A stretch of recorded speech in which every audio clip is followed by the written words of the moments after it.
Hi everyone. So as I promised last week, I want to just take you through how we're doing some editing on this book that I'm working on at the moment. So the book is called Writing Trouble, and it's been very troublesome, I have to say. I should never have called it that because I think I just asked the universe to give us trouble. So I thought I'd take you through the process that we employed to write this book and what the book was about and all the trouble that has been part of it and how we've managed through that problem with lots of digital tools. So first of all, the book. It began with a conversation with an editor from Open University Press, and that was in 2014, maybe 2015. Can't even remember. See, this is how long ago. This is what trouble this book has been. So I was actually sitting in the British Library, and an Open University Press editor happened to be in London. She tweeted me, and then she took me out to lunch. It's always nice to be asked to lunch by an editor. And she said, have you thought of doing a book? And I sort of had a few on the table at that time. I was like, yeah, maybe. She said, a book about writing. I'm like, yeah, there's lots of books about writing. Not really, it's complicated. Not sure I really want to do that. And then she talked to me a bit more, and I had one of those moments where you get excited about an idea, and I said, I think I'd like to do a book about the really, really terrible feedback that I see supervisors writing on people's drafts. So they write really weird things like horsey or fluffy or this doesn't make sense. And then students can't make sense of the feedback. So I thought it would be a good idea to have a book that worked backwards from the feedback. Said, well, this is what the feedback might mean. This is one reason it might be happening. Here's another reason it might be happening. And like a recipe book, for writing trouble. So actually really great idea. Talked myself into it while I was talking to the editor. Fine. Nothing happened for a while. Publishing takes a while. People don't answer their email. They're busy. Okay, so it's a pretty marginal industry. They don't have much cash, so whatever. I also had a lot on, to be fair. I was doing a MOOC and stuff, so it took a while for me to get going. And then I happened to be running a boot camp and sort of sitting there with another email to the editor about why I hadn't got going. And Sean Lehman walks in. Sean he's actually still a PhD student, and has been helping me though with academic writing issues with PhD students for many years. He's an English for academic purpose person. And he'd been helping me out on boot camp, and he happened to walk in and talk to me about some piece of feedback that he'd just read from a supervisor and what did I think it meant. And I thought, Sean, you're my man. And so then I convinced him to somehow write this book with me while he was trying to finish his PhD. Not very kind in some ways, but he's just so great, so smart. And I needed him, and I'm selfish. So I asked him. So great. Sean gets enthusiastic as well because we both want this book to be available at boot camp. Then we can just hand it to the book when we can hand the book to people.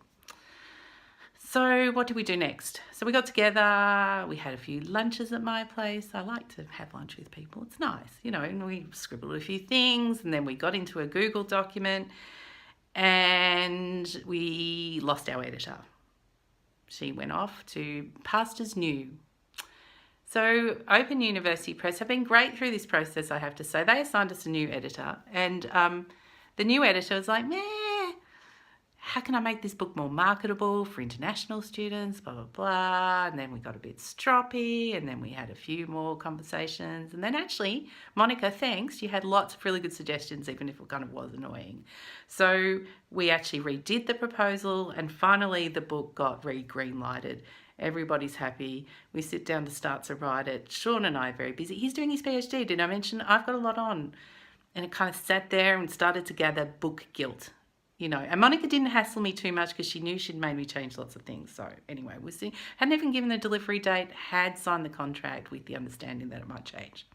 I went to Melbourne Uni and I was teaching, and Catherine Firth was there, fantastic colleague from Melbourne Uni, another really smart person doing English for academic purposes, amongst other things. And we were standing at the tram stop, and I started to whinge about this book and the guilt. And then I said, you know what, Catherine, you're the person we need on this. She's like, yeah, sure. So Catherine comes on board, and at this point you've got the three author problem. I don't know if any of you have ever dealt with this, but it's not an easy one to get through, the three author problem. So I might revert to my screen and show you what happened next. Right, so here's my somewhat messy desktop, if you'll excuse the mess, because it's all about the mess, these videos. You're seeing the backstage. Hopefully what I show you here might have some application if you're ever in this situation, or you just might be interested to see how the process can work. Okay, so here I am in my Google Drive, where I do a lot of my collaborative work with people. Now, if I was writing this book by myself, I'd be right over there in Scrivener, having a fine old time, just messing about. But when you're working with other people, Scrivener, sadly, is not the best tool for the job. So here we are. Google Doc is actually quite flexible. I should put a caveat on that. Google technically own everything you put on there. So, they could probably steal it. But anyway, a risk worth taking, I think. Okay, so here we are in my publications folder, just down this side here, if you see my mouse. And I've got a shared folder here with Writing Trouble. And in the Writing Trouble folder, we have a whole lot of bunch of stuff here, including some of the Google forms we're using. I might talk about that some other time. And here we are in drafts of proposals. So we did a couple of revisions of the proposal. So here we are in 2015. That one started June 2015. So my 2014 date, I think, is probably right. Here we are in 2016 with the final revised proposal. So what we did in this one was we have all our details about what the book will actually be, which is great. We can comment on each other's stuff. We can do little short synopsises about each section. And this document was really helpful because it helped us split the writing task up. So the next thing we did, we realised we had a whole lot of text that was sitting all over the place. Both Catherine and I are bloggers, and Sean was happy to write in with that format. So we took each one of these as a little blog post. And the first thing that I did is to look at what blog posts I'd already written where I had some text that I could salvage. And one of the good things about working with Open is that they don't mind if stuff has already been on the web, because they understand that the book is a completely different format. People like to digest it in a different way. And we will expand and change a lot of the existing text that's out there for free. So the book will be the much better version of what's existing on our blog. So if I go back here into the Writing Trouble main folder, the next step we did was to make a master document. And this literally kept us all on the same page.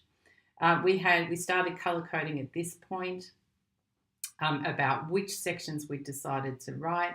We could comment on each other's, we could have a meeting schedule, and we could have our due date, August 2017. Yeah, we didn't make that date. Have you noticed how it's now May 2018? Yeah, the new delivery date is the end of this month. Yes, I'm talking about in 2 weeks.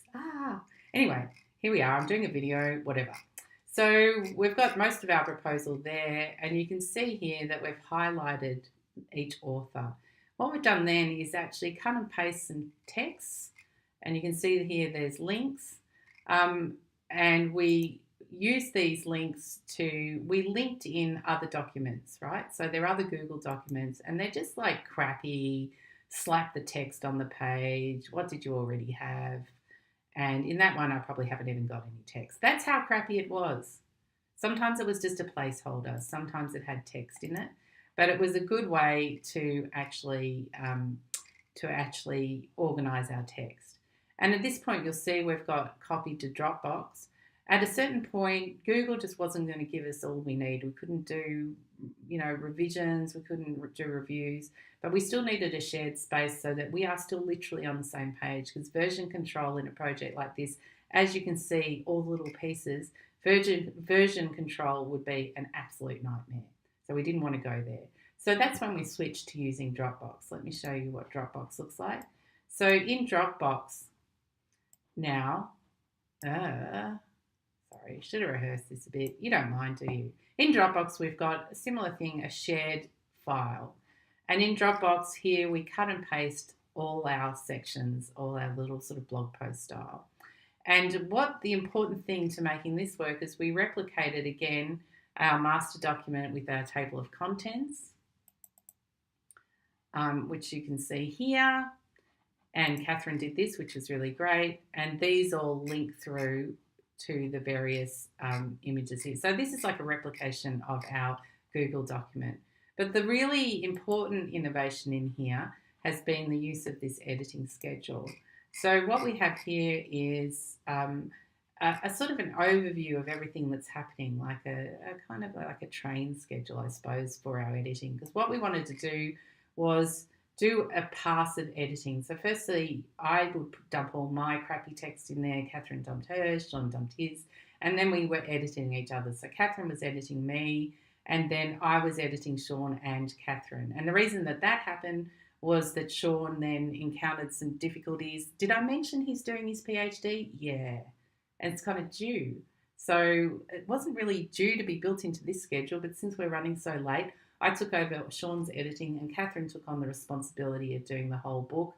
We've got a reminder of our word count, and we've got a reminder of some of our editing notes. We've worked together so long now, we can say things like different flavours of pesto is okay, and we understand what each other are talking about. So we've got sort of the beginnings of a style sheet there, I suppose. Then this table is our absolute godsend at the moment. So we've got the number of the chapter or the chapter section, which neatly matches the numbers here in our Dropbox file. We could probably get rid of this column now, actually, because everything is in the Dropbox, but there was a process of migration. These should all be the same shade of blue, but just pretend it's all the same. We've got then the title of that section. We've got the owner. So who was the original person who made the content? This is important because we want to be able to go back and say, what were you intending to do? You know, in the end, I think the original owner should have sign off of each section so that we feel we've got some mastery there.